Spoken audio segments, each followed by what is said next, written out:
تفسیر قرآن پر مبنی پروگرام قول اللہ میر عدیل عارف کی جانب سے۔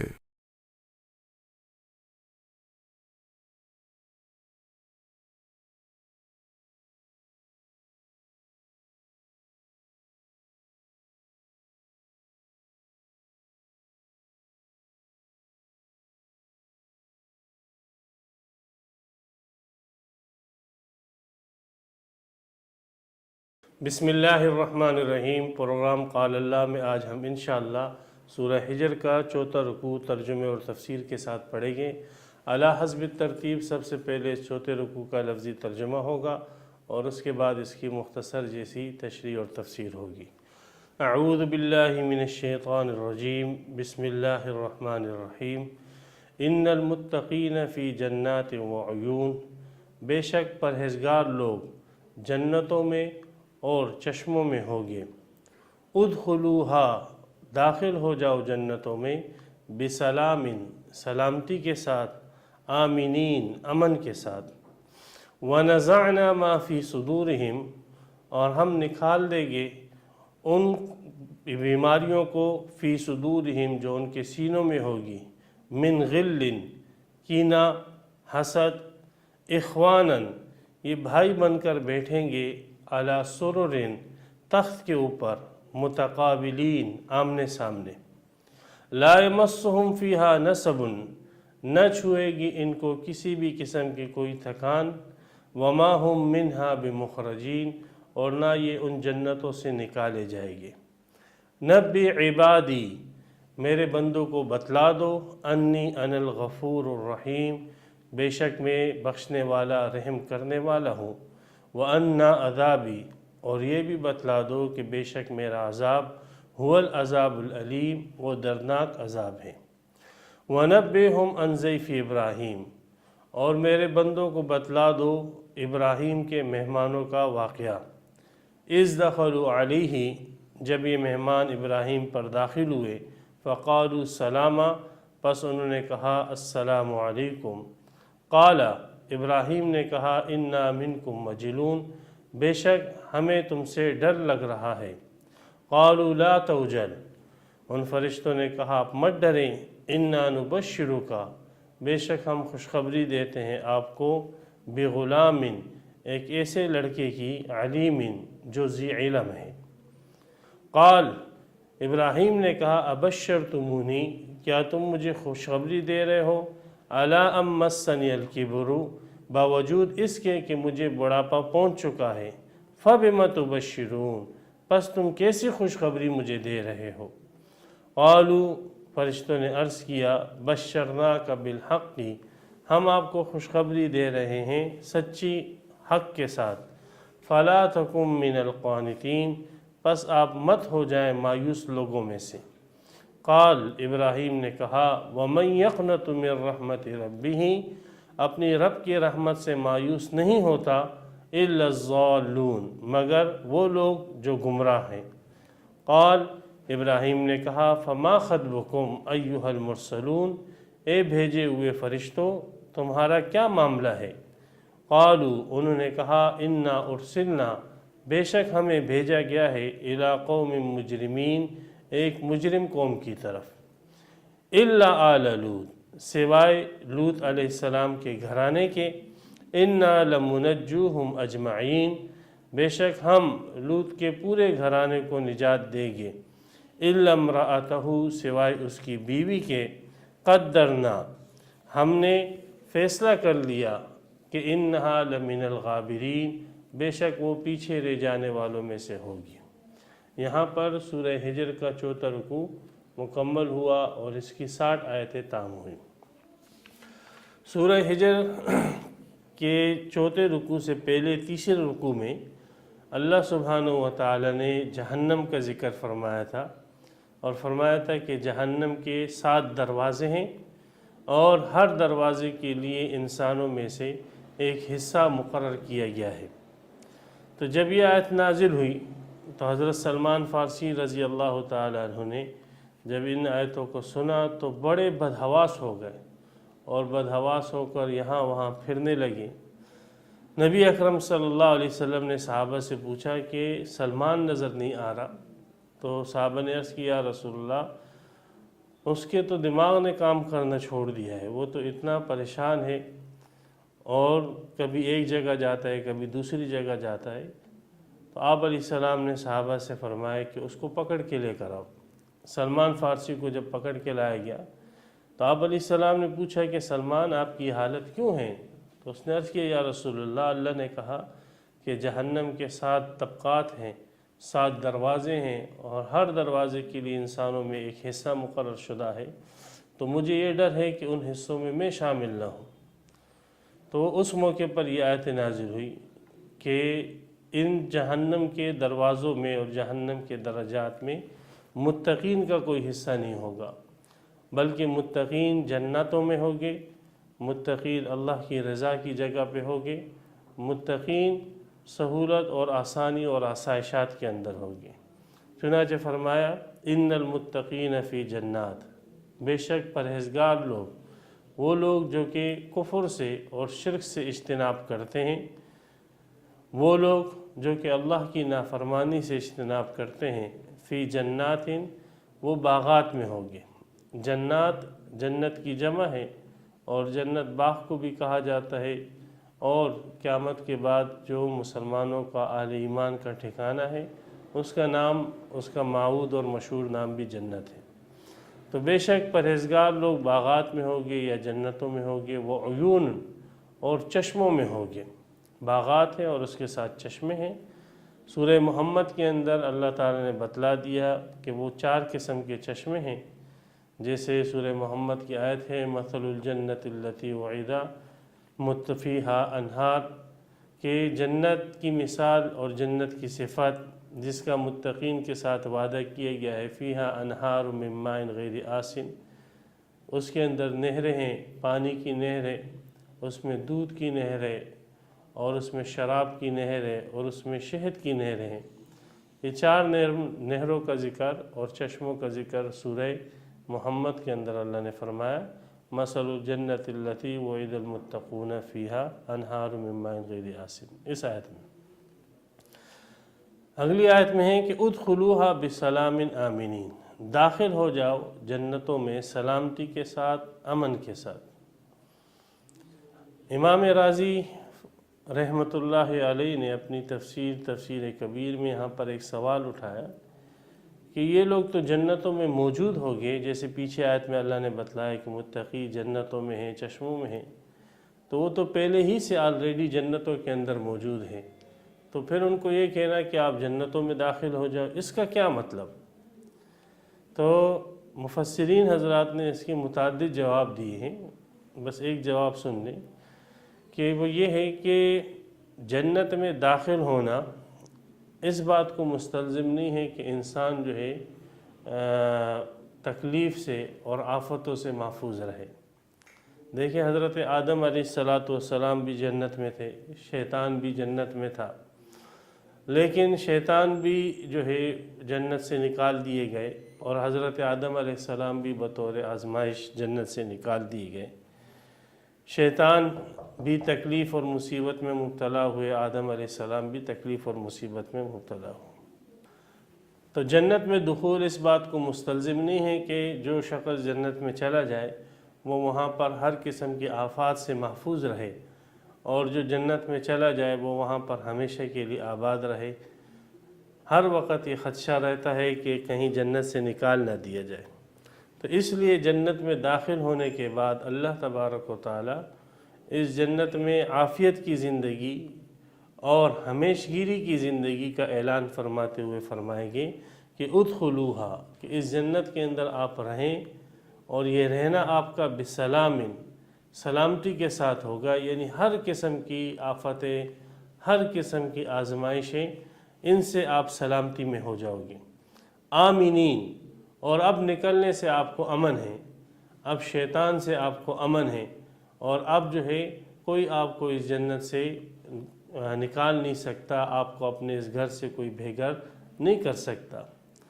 اور حدیث میں آتا ہے کہ یہ نعمت جو ہے جو جنتیوں کو دی جائے گی،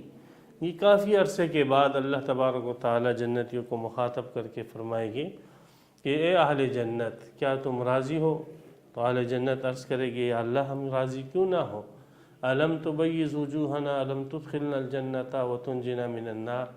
آپ نے ہمیں جنت میں داخل کیا، جہنم سے بچایا، ہمارے چہروں کو سفید کیا، ہر قسم کی نعمتیں دی، تو ہم راضی کیوں نہ ہو؟ تو ہر قسم کی نعمتیں تو آپ نے ہمیں دے دی ہیں، تو اللہ تعالیٰ فرمائے گی کہ ایک نعمت ایسی ہے جو ابھی تک میں نے آپ کو نہیں دی ہے، اور فرمائے گی کہ وہ نعمت یہ ہے کہ احل علیکم رضوانی فلا اسخط علیکم بعد ابدا، آج میں اپنی رضامندی کی سند آپ کو دیتا ہوں اور آج کے بعد میں کبھی بھی تم سے ناراض نہ ہوں گا۔ تو یہ جو رضامندی کی سند جنتیوں کو ملے گی یہ کافی عرصے کے بعد ملے گی، اور یہ رضامندی کی سند یہ پھر جنتیوں کو ہر قسم کی بلیات، آفات اور مصائب سے امن دے دے گی، اور یہ رضامندی کی جو سند ہے یہ جنت سے نکلنے سے بھی پھر امن دے دے گی۔ چنانکہ اسی جو ہے سلامتی اور امن کی جب نوید سنائی جائے گی تو اس کا اثر یہ ہوگا کہ ان کے دلوں میں جتنے بھی دنیا کے اندر ایک دوسرے کی کینے بھرے ہوئے ہوتے ہیں وہ کینے ایک دوسرے سے دلوں سے نکل جائے گی۔ اللہ تعالیٰ فرماتے ہیں وَنَزَعْنَا مَا فِي صُدُورِهِم مِّن غِلٍّ، اور ہم نکال دیں گے ان تمام بیماریوں کو جو ان کے سینوں میں ہے، من غل، کینے میں سے۔ غل حقد کو کہتے ہیں، کینے کو کہتے ہیں، بغض کو کہتے ہیں۔ تو مسلمانوں کے جو آپس میں بھائی بھائی ساتھ رہتے ہیں اور دوست رہتے ہیں، محلے والے، تو ایک ساتھ جب انسان رہتے ہیں تو باہمی مناقشت اور جھگڑے اور اختلافات پیدا ہو جاتے ہیں۔ دونوں طرف اہل ایمان ہوتے ہیں اور مسلمان ہوتے ہیں، لیکن ایک دوسرے کے دلوں میں ایک دوسرے کے متعلق کینہ اور بغض آ ہی جاتا ہے۔ وہ اگرچہ اس کے مقتضا پر عمل نہیں کرتا لیکن پھر بھی دلوں کے اندر کینہ جو ہے وہ موجود رہتا ہے۔ تو اللہ تعالیٰ فرمائے گی کہ یہ جو جنت ہے اس کے اندر سلامتی ملے گی، ہر قسم کی آفات سے نکلنے سے امن مل جائے گا، اور دلوں کے اندر جو ایک دوسرے سے بغض اور نفرت اور کینے بھرے ہوئے ہوگے وہ کینے بھی اللہ تبارک و تعالیٰ جنت میں اہل ایمان کے دلوں سے نکال دے گی۔ اخواناً، اب ان کی کیفیت یہ ہو جائے گی اہل جنت کی کہ وہ سارے کے سارے آپس میں بھائی بن جائیں گے۔ علی سرر، سرر یہ سریر کی جمع ہے، اور سریر جو ہے تخت کو کہتے ہیں جس کے اوپر بادشاہ بیٹھا کرتے تھے۔ تو یہ جنتی جو ہے صاف سینوں کے ساتھ آپس میں بھائی بن کر تخت کے اوپر بیٹھے ہوگے، ہر ایک جنتی کا اپنا تخت ہوگا، اور متقابلین ایک دوسرے کے آمنے سامنے ہوگی۔ ان تختوں کی قرآن مجید کے اندر متعدد صفات ذکر کی گئی ہیں۔ ایک جگہ ان تختوں کی صفت آئی ہے کہ سرر موزونہ، موزونہ کہتے ہیں کہ وہ چارپائی اور وہ تخت کہ جس کا بان سونے کا ہو، جس کے دھاگے جو ہے وہ سونے کے ہو، جو سونے سے جو ہے بنایا گیا تخت ہو، اس کو موزونہ کہتے ہیں۔ ایک جگہ اس سرر کی اور ایک تخت کی صفت آئی ہے مرفوعہ، یہ تخت جو ہے اونچے اونچے اور بلند ہوگی، اور ایک جگہ اس تخت کی صفت آئی مصفوفہ، کہ یہ تخت ایسے ہوگی کہ صف کے ساتھ اچھے انداز سے صفوں کی صورت میں جو ہے آمنے سامنے بچھے ہوئے ہوگی۔ تو اہل جنت ان تختوں کے اوپر بیٹھے ہوئے ہوگے اور بھائی بن کر ایک دوسرے سے گفتگو کر رہے ہوگے، اور دلوں میں جو کینہ اور بغض ہوگا وہ نکال دیا جا چکا ہوگا۔ حضرت عبداللہ ابن عباس رضی اللہ تعالیٰ عنہ کی ایک روایت ہے کہ جنت میں ایک نہر ہوگی جہاں پر ان جنتیوں کو غسل کرنے کا حکم دیا جائے گا۔ تو اس نہر کا اثر یہ ہوگا کہ جب یہ اس نہر میں غسل کرے گی تو جتنا دلوں کے اندر کینہ اور بغض ہوگا وہ سارا کا سارا ختم ہو جائے گا۔ حضرت ابو سعید خدری رضی اللہ تعالیٰ عنہ کی روایت ہے بخاری شریف کے اندر کہ نبی اکرم صلی اللہ علیہ وسلم نے فرمایا کہ جنتی جب پل صراط کو پار کر لے گی تو اللہ تبارک و تعالیٰ جنتیوں کو کہے گی کہ اپنا معاملہ جنت میں داخل ہونے سے پہلے ایک دوسرے سے صاف کر لو۔ تو وہ جنت میں داخل ہونے سے پہلے ایک دوسرے کو معافی تلافی کر لے گی اور ایک دوسرے سے دل کو صاف کرنے کی کوشش کرے گی۔ پھر بھی اس کے کچھ اثرات رہ جائیں گے تو وہ اثرات جو ہے وہ جنت کی اس نہر میں ان کو غسل دے کر اس کو ختم کر دیا جائے گا۔ تو بہرحال جنت کے اندر اللہ تبارک و تعالیٰ ان کو سلامتی کے ساتھ رکھیں گے، امن کے ساتھ رکھیں گے، اور اس حال میں رکھیں گے کہ ان کے دلوں میں ایک دوسرے کے لیے محبت اور مودت ہوگی، پیار ہوگا، شفقت ہوگی، نہ یہ کہ نفرتیں ہوگی جیسے دنیا میں ہوتی ہے۔ پھر مزید ان جنتیوں کی صفات یہ بتلائی، لا یمسہم فیہا نصب، کہ ان جنتیوں کو جنت میں کسی بھی قسم کی تھکان نہیں ہوگی۔ دنیا میں آدمی کوئی بھی کام کرتا ہے تو تھک جاتا ہے، اور اس کے حواس جو ہے وہ معطل ہو جاتے ہیں، کام کرنا چھوڑ دیتے ہیں، حتیٰ کہ وہ آرام کرتا ہے تو آرام کرنے سے بھی تھک جاتا ہے۔ انسان کو اللہ نے ایسے وہ کیا کہ زیادہ سوئے تو سونے سے بھی انسان تھک جاتا ہے، زیادہ آرام سے بھی تھک جاتا ہے۔ تو جنتی کو اللہ تعالیٰ نے تمام مشقتوں کی نفی کر دی، فرمایا کسی بھی قسم کی اس کو تکلیف نہیں ہوگی، حتیٰ کہ تھکان جو ہوتی ہے وہ تھکان بھی جنتیوں کو جنت میں نہیں ہوگی۔ وما ہم منہا بمخرجین، اور یہ جنتی جنت سے کبھی بھی نہیں نکالے جائیں گے، ابد الآباد، ہمیشہ ہمیشہ کے لیے اپنے اس گھروں کے اندر یہ رہے گی، اور نہ ان کے اوپر کوئی موت آئے گی، نہ کوئی ہم آئے گا، نہ کوئی غم آئے گا، نہ کوئی پریشانی ہوگی۔ تو یہ اہل جنت اور ان کی صفات کو بیان کیا۔ تو پہلی جو آیت ہے ان المتقین فی جنات و عیون، اس آیت کے اندر اللہ تعالیٰ نے جنت کی نعمت کا عطا کرنا بتلا دیا، یہ جنت کی نعمت ہم متقین کو دیں گے۔ دوسری جو آیت ہے ادخلوها بسلام آمنین، اس میں یہ بتلا دیا کہ یہ نعمت ایسی ہوگی کہ یہ خالص ہوگی اور تکلیف اور پریشانی کے ساتھ نہیں ہوگی۔ دنیا میں تو بعض مرتبہ نعمت حاصل ہو جاتی ہے، لیکن ان نعمتوں کے ساتھ تکلیفیں ہوتی ہیں، جیسے اولاد حاصل ہو گئی، اب اولاد کے ساتھ 10 تکالیف بھی ساتھ میں ہوتی ہے۔ مال آ جاتا ہے لیکن مال کے ساتھ 10 قسم کے مسائل بھی ساتھ میں آ جاتے ہیں، لیکن اللہ تعالیٰ جو ہے جنت میں جنت کی نعمتیں عطا فرمائے گے، اور ہر قسم کی تکلیف سے فرمائے کہ وہ خالی ہوگی۔ اور پھر یہ تکلیف جو ہے بعض مرتبہ روحانی ہوتی ہے، قلبی ہوتی ہے، اور بعض مرتبہ جسمانی ہوتی ہے۔ تو قلبی تکلیف کی نفی فرمائی لا یمسہم ونزعنا ما فی صدور من غل سے، کہ دلوں کے اندر جتنا کینہ بغض ہوگا، جتنی قلبی بیماریاں ہوگی، وہ ساری کی ساری ہم نکال دیں گے، اور دل ان کے صاف شفاف ہو جائے گی، قلبی بیماریاں بھی، تکلیفیں بھی ختم ہو جائیں گی۔ اور لا یمسہم فیہا نصب، اس کے اندر یہ بتلا دیا کہ جو جسمانی تکلیف ہے اس سے بھی ان لوگوں کو پاک رکھا جائے گا۔ تو نعمت بھی مل گئی، اور وہ نعمت جو ہے وہ تکلیف کی آمیزش سے بھی پاک ہے، خواہ وہ تکلیف روحانی ہو، خواہ وہ تکلیف جسمانی ہو۔ اور پھر یہ ہے کہ ایک آدمی کو ایک نعمت مل جاتی ہے، لیکن یہ ہے کہ وہ ہمیشہ اس نعمت کے ساتھ نہیں رہتا، یا تو وہ نعمت اس سے ختم ہو جاتی ہے، یا وہ خود ہی مر جاتا ہے اور نعمت سے جدا ہو جاتا ہے۔ تو اللہ تعالیٰ نے فرمایا کہ جنتیوں کے اندر یہ نہیں ہوگا کہ جنتیوں کو وہ نعمت ملے گی بھی، اور وہ جنتی جو ہے ان نعمتوں کے اندر ہمیشہ رہے گی، نہ نعمتیں ان سے ختم ہوگی اور نہ یہ نعمتوں سے جو ہے جدا ہوگے۔ وما ہم منہا بمخرجین کے اندر ابقائی نعمت ہے کہ نعمت ان کے ساتھ ہمیشہ باقی رہے گی۔ تو جنتیوں کا بھی ذکر آ گیا، اور اوپر جہنم کا بھی ذکر آ گیا، اور یہ جنت اللہ تبارک و تعالیٰ کی صفت رحمت کا مظہر ہے، اور جہنم اللہ تبارک و تعالیٰ کی صفت غضب کا مظہر ہے۔ تو اللہ تعالیٰ کی دو صفت ہیں، صفت غضب ہے، صفت رحمت ہے۔ تو اب اللہ تبارک و تعالیٰ نے دنیا میں افعال اور اعمال اور عقائد بتلا دی کہ اگر آپ یہ اعمال اور افعال اختیار کرو گے تو میری غضب والی صفت تمہاری طرف متوجہ ہو جائے گی، اور اگر آپ یہ اعمال اور افعال اختیار کرو گے تو میری رحمت والی صفت آپ کی طرف متوجہ ہوگی، آپ میری رحمت کے حقدار بنو گے۔ ایسا نہیں ہے کہ آپ افعال اور اعمال تو میرے غضب کے کرو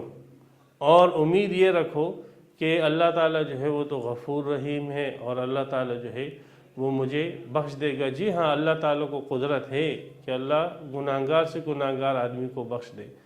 لیکن اللہ تبارک و تعالیٰ کا دستور و سنت یہ ہے کہ اگر ایک آدمی گندم کا بیج لگاتا ہے تو اللہ تعالیٰ گندم کا پودا اگاتا ہے، اگرچہ اللہ کو اس بات پر قدرت ہے کہ اللہ تعالیٰ وہاں پہ کھجور کا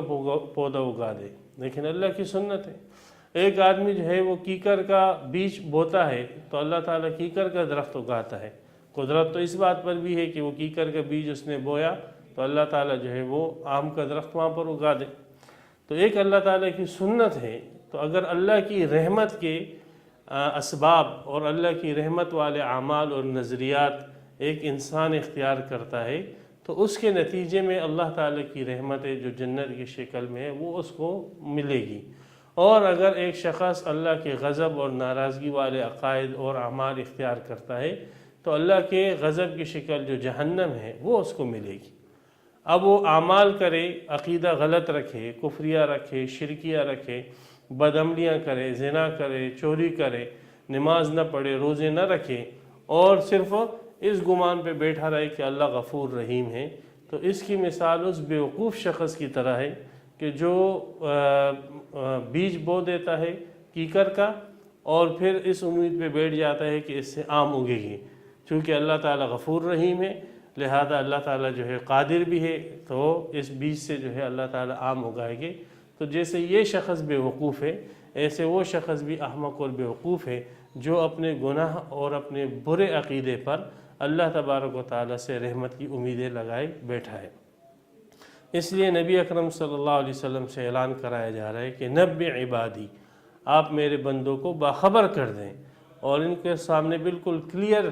یہ بات ان کو بتلا دیں کہ انی انا الغفور الرحیم، بے شک میری ایک صفت یہ ہے کہ میں بخشنے والا، رحم کرنے والا ہوں۔ جو بخشش مانگے گا میں اس کو بخش دوں گا، معاف کر دوں گا، 100 سال کا بوڑھا گناہ گار کیوں نہ ہو۔ اور جب وہ رحمت کے اسباب اور اعمال اختیار کرے گا تو میں اس کو رحمت دوں گا۔ وَأَنَّ عَذَابِي هُوَ الْعَذَابُ الْأَلِيمُ، اور میرے بندوں کو یہ بھی بتلا دو کہ بے شک جو میرا عذاب ہے وہ بڑا دردناک عذاب ہے۔ اگر اسباب عذاب والے آپ اختیار کرو گے تو پھر میری طرف سے رحمت نہیں بلکہ میری طرف سے عذاب آئے گا۔ اس کے بعد حضرت ابراہیم علیہ السلام کے ایک قصہ ہے جو کہ سورہ ہود میں بھی گزر چکا ہے، سورہ زاریات کے اندر بھی اس کا ذکر ہے۔ حضرت ابراہیم علیہ السلام کے پاس یہ فرشتے حضرت جبرائیل، میکائیل، اسرافیل اور رافیل، یہ 4 فرشتے حضرت ابراہیم علیہ السلام کے پاس مہمانوں کی شکل میں آئے۔ تو حضرت ابراہیم علیہ السلام یہ سمجھے کہ یہ مہمان ہے اور فوراً اس کے لیے بچھڑے وغیرہ کا انتظام کیا، کھانے کا انتظام کیا اور کھانا تیار کر کے ان کے سامنے رکھ دیا۔ لیکن وہ کھانا نہیں کھا رہے اس لیے کہ وہ فرشتے تھے۔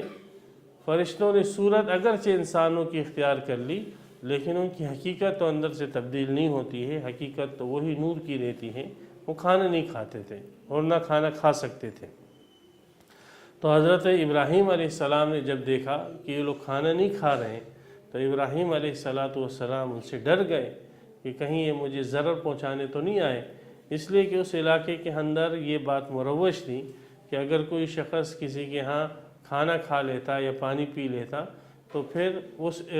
گھر والے کو کسی قسم کا نقصان نہیں پہنچاتا، اور اگر وہاں پر کھانا پینا نہیں کرتا تو پھر وہ اس علاقے والوں کو اور اس گھر والے کو نقصان پہنچاتا تھا۔ تو ابراہیم علیہ السلام نے جب دیکھا یہ کھا پی نہیں رہے ہیں تو شاید یہ نقصان پہنچانے کے ارادے سے آئے ہیں، تو ابراہیم علیہ السلام ڈر گئے۔ تو یہاں پر قصے میں اجمال ہے، مختصر کر کے بیان کیا گیا ہے، اس لیے کہ تفصیل اس کی سورہ ہود کے اندر آ چکی ہے۔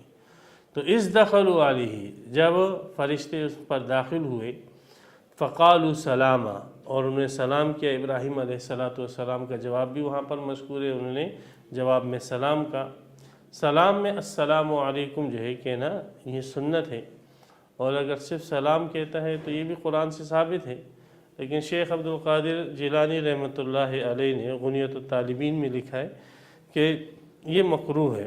ہمارے نبی اکرم صلی اللہ علیہ وسلم کی جو سنت ہے اور آپ علیہ السلام نے جو طریقہ حدیث میں بتلایا ہے وہ السلام علیکم بتلایا ہے، لہٰذا صرف سلام کے اوپر اکتفا کرنا شیخ صاحب فرماتے ہیں یہ مکروہ ہے۔ السلام علیکم کہنا چاہیے جو طریقہ نبی اکرم صلی اللہ علیہ وسلم نے بتلایا۔ تو جب یہاں پر اختصار ہے واقعے کے اندر کہ دیکھیں، جب دیکھا حضرت ابراہیم علیہ السلام نے کہ ان کے ہاتھ کھانے کی طرف نہیں بڑھ رہے ہیں تو ابراہیم علیہ السلام نے صراحتاً ان سے کہہ دیا انا منکم وجلون، بھئی ہمیں آپ سے خوف محسوس ہو رہا ہے، آپ ہمیں نقصان اور ضرر پہنچانے کے لیے تو نہیں آئے ہو۔ تو فرشتوں نے عرض کیا لا توجل، آپ مت ڈریں، انا نبشرک بغلام علیم، ہم آپ کو ایک صاحب علم بیٹے کی خوشخبری سنانے کے لیے آئے ہیں۔ تو ابراہیم علیہ السلام کی عمر اس وقت تقریباً 100 کے قریب تھی، اور ان کی بیوی حضرت سارہ رضی اللہ تعالی عنہ ان کی عمر 83 سال کے قریب تھی۔ تو یہ دونوں جو ہے عمر کے اس حصے میں تھے کہ جہاں پر اسباب کی دنیا میں اولاد پیدا نہیں ہوتی ہیں۔ تو اللہ تبارک و تعالی نے پیچھے انسان کی تخلیق کا ذکر کیا کہ انسان کو ہم نے مٹی سے پیدا کیا، پھر ان کی نسل کو جو ہے ایک نطفے سے ہم نے چلایا، اور اللہ تعالیٰ یہ اس واقعے کے اندر یہ بھی بتلا رہے ہیں کہ بعض مرتبہ ظاہری اسباب نہیں ہوتے ہیں، لیکن اللہ تبارک و تعالیٰ بغیر ظاہری اسباب کے انسان کو پیدا فرما دیتے ہیں۔ تو ابراہیم علیہ السلام کی اس عمر کے اندر اللہ تعالیٰ نے ان کو بیٹے دیا، بیٹے کی خوشخبری دی۔ غلام علیم، بیٹے سے مراد یہاں پر حضرت اسحاق علیہ السلام ہیں۔ ابراہیم علیہ السلام کے 3 بیٹے تھے، ایک کا نام اسحاق تھا، ایک کا نام جو ہے اسماعیل تھا، اور ایک کا نام جو ہے مدیان تھا۔ یہ 3 بیٹے تھے، اور ان 3 بیٹوں سے حضرت ابراہیم علیہ السلام کا سلسلہ چلا۔ تو یہاں پر جس بیٹے کی خوشخبری دی جا رہی ہے وہ حضرت اسحاق علیہ السلام ہے۔ یہاں پر بھی اجمال ہے، یہ خوشخبری جو ہے وہ در حقیقت 4 خوشخبریوں پر مشتمل ہے۔ پہلی خوشخبری تو یہ ہے کہ بیٹے کی خوشخبری دی ہے کہ بیٹا ہوگا، بیٹی نہیں ہوگی، اس لیے کہ لوگ بیٹے کو ترجیح دیتے ہیں بنسبت بیٹی کے۔ دوسری خوشخبری اس خوشخبری کے اندر یہ ہے کہ یہ بیٹا آپ کا زندہ رہے گا اور صاحب علم بنے گا۔ تو نعمت بیٹی کی دی اور اس کی بقا کی خوشخبری بھی ساتھ ساتھ آگے۔ تیسرا یہ ہے کہ اس بیٹے کی نسل بھی آگے چلے گی، جیسے سورہ صافات کے اندر ہے کہ ابراہیم علیہ السلام کو خوشخبری جو ہے اسحاق علیہ السلام کی بھی دی، اور سورہ ہود کے اندر بھی اسحاق علیہ السلام کے ساتھ اس کے بیٹے یعقوب کی خوشخبری بھی دی۔ سورہ ہود کے اندر ہے کہ یعقوب علیہ السلام کی خوشخبری بھی دی۔ تو اس میں یہ بھی بتلا دیا کہ اس کی نسل بھی آگے چلے گی، یعنی بیٹے کے ساتھ پوتے کی بھی خوشخبری دے دی۔ تو ایک تو اس میں بیٹے کی خوشخبری ہو گئی، دوسرا یہ خوشخبری کہ یہ بیٹا آپ کا ذی علم ہوگا، تیسرا یہ ہے کہ یہ نعمت آپ کے پاس باقی رہے گی، اور چوتھا یہ ہے کہ اس کے ساتھ پوتے کی بھی خوشخبری آ گئی۔ تو یہ ایک خوشخبری 4 خوشخبریوں پر مشتمل۔ حضرت ابراہیم علیہ السلام نے جب یہ خوشخبری سنی تو ابراہیم علیہ السلام نے پوچھا ابشرتمونی علی ان مسنی الکبر، تم یہ مجھے خوشخبری سنا رہے ہو اس حال میں کہ مجھے بڑھاپا پہنچ چکا ہے، 100 سال عمر ہے، فبم تبشرون، تو یہ خوشخبری آپ کیسے سنا رہے ہو مجھے؟ تو حضرت ابراہیم علیہ السلام نے جو یہ فرمایا کہ آپ یہ خوشخبری مجھے کیسے سنا رہے ہو، اس پہ امام رازی رحمۃ اللہ علیہ نے یہاں پر ایک سوال اٹھایا کہ حضرت ابراہیم علیہ السلام جو یہ فرما رہے ہیں کہ آپ یہ خوشخبری مجھے کیسے سنا رہے ہو، کیا ابراہیم علیہ السلام کو اللہ کی قدرت پر یقین نہیں تھا؟ جو ابراہیم علیہ السلام ان سے کہہ رہے ہیں کہ آپ مجھے اس بات کی خوشخبری کیسے سنا رہے ہو، کیا اللہ تعالیٰ جو ہے بڑھاپے میں اولاد دینے پر قادر نہیں ہے؟ اور ابراہیم علیہ السلام کا یہ اعتقاد نہیں تھا، اس لیے کہ اگر کوئی شخص اللہ سبحانہ و تعالیٰ کی قدرت کی نفی کرے اور یہ کہے کہ اللہ تعالیٰ جو ہے فلاں ممکن چیز پر قادر نہیں ہے، تو وہ دائرہ اسلام سے خارج ہو جاتا ہے۔ تو اللہ کے خلیل اور اللہ کے اتنے مقرب رسول وہ یہ کیسے فرما رہے ہیں فَبِمَ تُبَشِّرُونَ، کہ آپ یہ خوشخبری مجھے کیسے دے رہے ہو؟ تو اس کے اندر تو بظاہر اللہ تعالیٰ کی قدرت کو وہ بعید سمجھ رہا ہے کہ یہ کام واقع ہونا جو ہے یہ تو درست نہیں ہے، اور جو ہے عقلاً جو ہے بعید ہے، استبعاد سمجھ رہے ہیں۔ تو اس کے پھر انہوں نے بہت سارے تفسیر کبیر کے اندر یہاں پر جو ہے جوابات دیے ہیں۔ تو ان میں جو ایک جواب میں نقل کر دیتا ہوں یہ ہے کہ حضرت ابراہیم علیہ السلام نے جو ان سے یہ کہا فَبِمَ تُبَشِّرُونَ، کہ آپ یہ مجھے خوشخبری کیسے دے رہے ہو، تو ابراہیم علیہ السلام کا مقصد یہ پوچھنا تھا کہ کیا اس بڑھاپے کے اندر رہ کر ہی اللہ تعالیٰ مجھے اولاد دیں گے، یا مجھے دوبارہ جو ہے اللہ تعالیٰ مجھے اور میری بیوی کو جوان کریں گے، اور جوان کرنے کے بعد جو ہے اللہ تعالیٰ مجھے اور میری بیوی کو اولاد دے گی، تو اس خوشخبری کی تکمیل کی صورت کیا ہوگی؟ فَبِمَ تُبَشِّرُونَ، یہ تو تم خوشخبری تو مجھے دے رہے ہو اس بڑھاپے کی حالت میں، تو فَبِمَ تُبَشِّرُونَ یہ خوشخبری کی تکمیل کی صورت کیا ہوگی؟ آیا اسی حالت کے اندر ہمیں جو ہے اولاد دی جائے گی، یا اللہ تبارک و تعالی ہمیں جو ہے دوبارہ جوان کرے گی، اور جو دنیا میں اسباب ہوتے ہیں اولاد کے وہ اسباب اللہ تعالی ہمیں فراہم کرے گے، اور اس کے بعد ہم جو ہے اولاد کو پیدا کریں گے؟ تو صورت کے متعلق حضرت ابراہیم علیہ السلام کا استفسار تھا، نہ یہ کہ اس کو اللہ کی قدرت کے پورا ہونے میں کسی قسم کی شک اور شبہ تھی۔ یہ وجہ ہے کہ اگلی آیت کے اندر ابراہیم علیہ السلام نے تصریح کی ہے کہ جو شخص اللہ کی قدرت، اللہ کی رحمت سے مایوس ہوتا ہے وہ تو کافر ہوتا ہے، وہ تو گمراہ ہوتا ہے۔ میں اللہ کی رحمت اور اللہ کی قدرت سے مایوس نہیں ہوں، میں صرف یہ معلوم کرنا چاہتا ہوں کہ اس خوشخبری کی تکمیل کی نوعیت اور صورت کیا ہوگی، کیا ہمیں جوان کیا جائے گا، یا اسی حالت کے اندر بڑھاپے کے اندر ہمیں جو ہے اولاد کی نعمت دی جائے گی؟ تو فرشتوں نے عرض کیا کہ آپ کو اللہ تعالیٰ اسی بڑھاپے کی حالت کے اندر اولاد کی نعمت عطا فرمائے گی۔ تو قالوا بشرناک بالحق، فرشتوں نے کہا ہم آپ کو خوشخبری دے رہے ہیں اور یہ خوشخبری بالکل حق اور سچ ہے، فلا تکن من القانتین، آپ مایوسی کی باتیں نہ کریں، مایوس مت ہو۔ ابراہیم علیہ السلام نے ڈانٹا ان کو کہ آپ یہ کیسے کہہ رہے ہو کہ مایوس لوگوں میں سے مت ہو جائے، مایوسی تو کفر ہے۔ فرمایا وَمَن يَقْنَطُ مِن رَحْمَتِ رَبِّهِ إِلَّا الضَّالُّونَ، اللہ کی اپنے رب کی رحمت سے مایوس تو وہی شخص ہوتا ہے جو گمراہ ہوتا ہے، جو کافر ہوتا ہے۔ إِنَّهُ لَا يَيْأَسُ مِن رَّوْحِ اللَّهِ إِلَّا الْقَوْمُ الْكَافِرُونَ، سورہ یوسف میں۔ تو یہ تو کفر ہے، میں تو اپنے رب کی رحمت سے مایوس نہیں ہوں، میں تو صرف آپ لوگوں سے اس خوشخبری کی پورا کرنے کی صورت کے متعلق استفسار کر رہا ہوں۔ تو بہرحال یہ مکالمہ ان لوگوں کا ہوا آپس میں، اور اللہ تعالیٰ نے خوشخبری دی۔ حضرت سارہ کا رد عمل بھی اس پر سورہ ہود کے اندر ہے کہ انہوں نے کہا کہ اس بڑھاپے کے اندر اگر مجھے اولاد دی جا رہی ہے تو پھر لوگ جو ہے وہ ہنسیں گے کہ اتنی بوڑھی عورت ہے اور دیکھو بڑھاپے کے اندر اس نے بچہ پیدا کیا ہے، تو صورت یہ اگر ہو جائے تو بہتر ہے کہ جوانی دے دیجئے۔ تو اوپر سے حکم یہ آئے کہ نہیں، اسی بڑھاپے کے اندر اللہ دکھانا چاہتے ہیں کہ ظاہری اسباب نہ ہوں پھر بھی میں اولاد پیدا کرنے کے اوپر قادر ہوں۔ تو بہرحال تفصیل اس کی سورہ ہود کے اندر آ گئی۔ اب ابراہیم علیہ السلام کے ساتھ جب یہ مکالمہ ہو چکا، اولاد کی خوشخبری دے دی گئی، تو ابراہیم علیہ السلام سمجھ گئے کہ یہ فرشتے جو آئے ہیں، 4 فرشتے اور اتنے بڑے اور عظیم الشان فرشتے آئے ہیں، یہ محض اولاد کی خوشخبری دینے کے لیے نہیں آئے۔ اس لیے کہ اولاد کی خوشخبری دینی ہوتی تو صرف جبرائیل علیہ السلام آ جاتے کافی تھا، یہ 4 فرشتے آ رہے ہیں تو ضرورتاً یہ کسی مشن پر آئے ہیں۔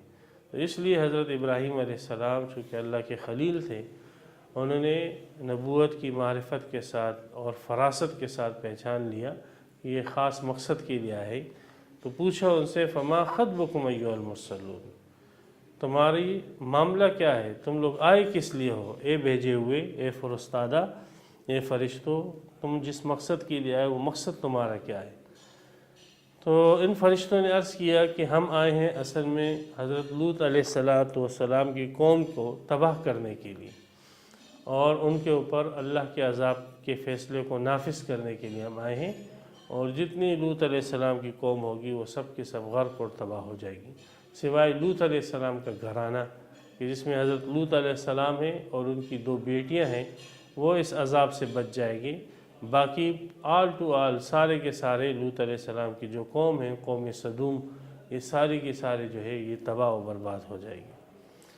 قالوا انا ارسلنا الی قوم مجرمین،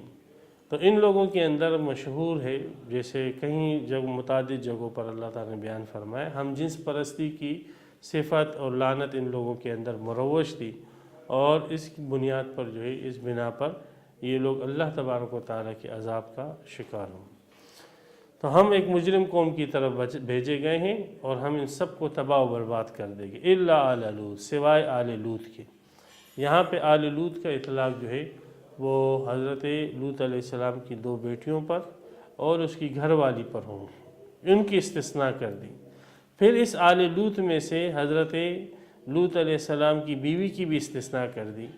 کہ لوط علیہ السلام کے گھرانہ جو ہے وہ عذاب سے بچ جائے گا، ہاں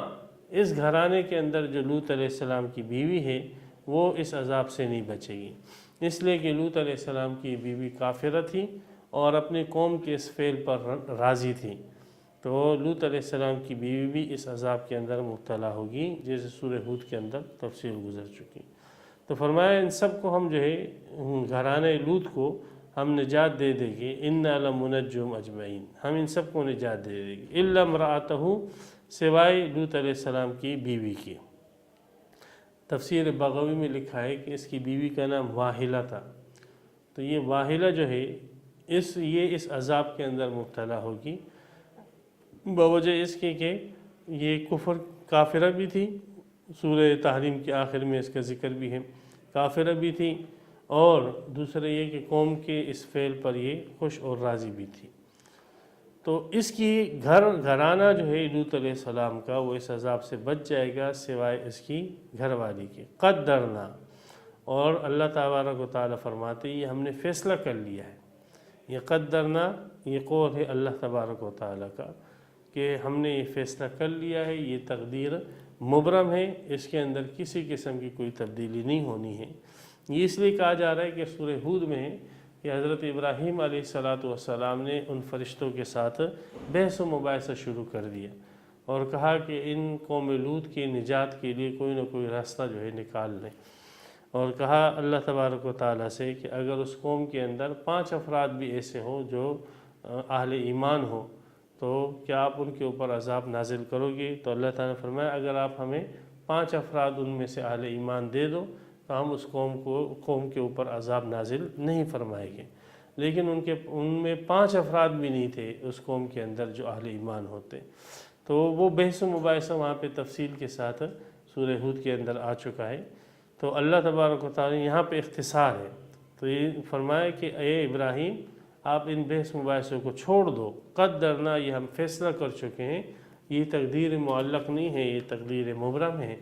انہا لمن الغابرین، اور فیصلہ ہو چکا ہے کہ لوط علیہ السلام کی بیوی وہ پیچھے رہ جانے والوں میں سے ہے اور یہ بھی عذاب کے اندر مبتلا ہوگی۔ تو یہاں پر سورہ حجر کا 4واں رکوع وہ مکمل ہوا اور اس کا ترجمہ جو ہے یہاں پر مکمل ہوا۔ اللہ تبارک و تعالی ہمیں قرآن مجید کی صحیح سمجھ، فہم اور اس پر عمل کرنے کی توفیق عطا فرمائے۔ وآخر دعوانا الحمدللہ رب العالمین۔ تفسیر قرآن پر مبنی پروگرام قول اللہ